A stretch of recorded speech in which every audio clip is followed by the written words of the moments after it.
Una.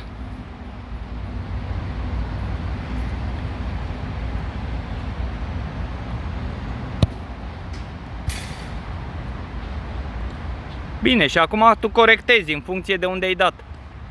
Îți dai seama cum ai dat și corectezi.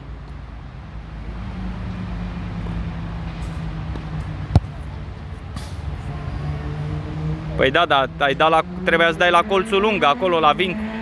Hai.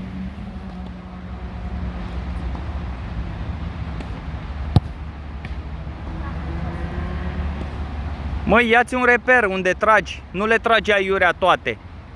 Întâi dai la colțul lung sau dai la bara stângă, jos. Îți alegi un reper și acolo le tragi pe toate. După aia tragi în altă parte, nu tragi una în sus, una în stânga, una în dreapta.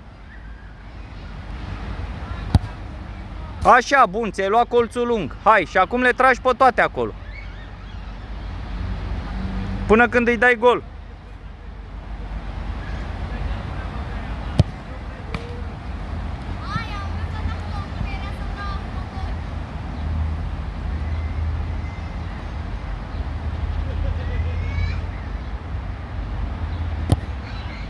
Ți-ai făcut pași aiurea, nu trebuie să faci 1000 de pași. 3 pași, ai făcut 100 de pași mici și aiurea. Așa, ai văzut? 3 pași.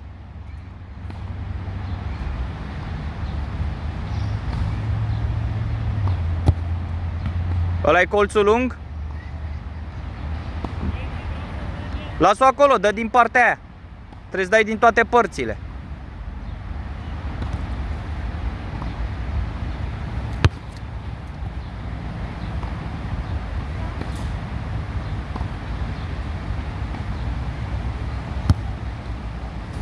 Aiurea.